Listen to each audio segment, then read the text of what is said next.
Cláudio, e o que é impressionante que repercutiu a entrevista de hoje cedo do vice-presidente da República, Milton Mourão, ao jornal Gente. O nosso comentador, o comentarista geral da União, soltou a língua, hein, Cláudio? E deu o que falar o que ele disse hoje cedo para vocês aqui no Gente, né?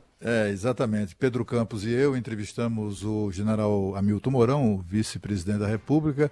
Ele é muito cuidadoso nas palavras, né? E foi cuidadoso também quando ele se referiu à possibilidade de uma reforma ministerial, respondendo uma pergunta que lhe fiz.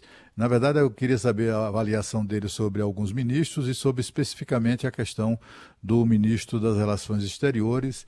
E ele disse que acha, né, é um palpite, né, eu tenho a impressão que ficou nesse campo, né, do palpite. Ele acha que o ministro Ernesto Araújo será substituído nessa reforma ministerial que ele considera inevitável, né, a partir da eleição dos novos presidentes da Câmara e do Senado, das novas mesas diretoras do Senado e da Câmara, portanto, exigindo do governo uma nova configuração, né, para acomodar as forças políticas, enfim, aquela coisa que em Brasília é muito comum, né, nas relações entre os poderes executivo e legislativo. Então ele acha que será inevitável uma reforma e que alguns ministros certamente serão substituídos, e ele citou o caso do ministro das Relações Exteriores. É o que se espera mesmo, né? Eu até falei sobre isso aqui ontem. O governo ainda não tem uma política de tomar lá da cá, ainda não tem uma ocupação de cargos de apoio, como por parte essa possibilidade. Vamos ver o que é que dá para fazer. E assim, se a gente vencer a eleição lá na Câmara, aí voltamos a conversar. Então é basicamente isso. Eu acho que o Centrão vai ficar muito forte se confirmada a eleição de Arthur Lira, e com isso teremos aí essa nova configuração no Poder Executivo. É preciso lembrar, tem muita gente, os brasileiros em geral são muito arredio a essa coisa de ocupação de espaços nos governos, né, a partir de entendimento com outros partidos, etc. É preciso lembrar que essa é uma regra de ouro da democracia. Isso existe em qualquer lugar do mundo, nas melhores democracias. Se você for observar a composição do governo de Joe Biden, que acabou de tomar posse nos Estados Unidos, né? Tomou posse há 7 dias atrás, uma semana hoje, né? Isso.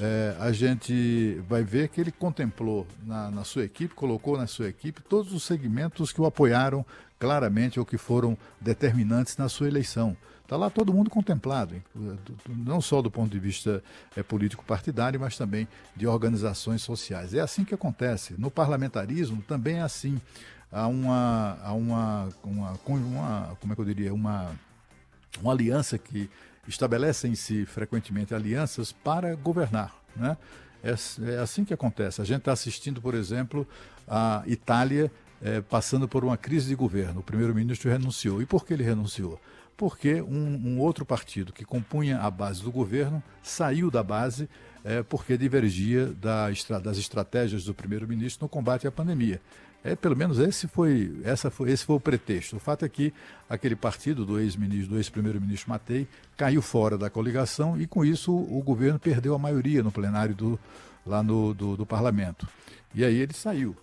Ou seja, é só para mostrar que aquele governo na Itália, como o governo inglês, como o governo espanhol, como o governo português e tal, todos se compõem ou são compostos de diversas forças políticas de ocupação de espaços, com indicação de cargos, né? Em Portugal, por exemplo, a aliança foi tão estranha, a aliança que fez com que o primeiro-ministro socialista António Costa assumisse o governo, que lá eles denominaram isso de geringonça.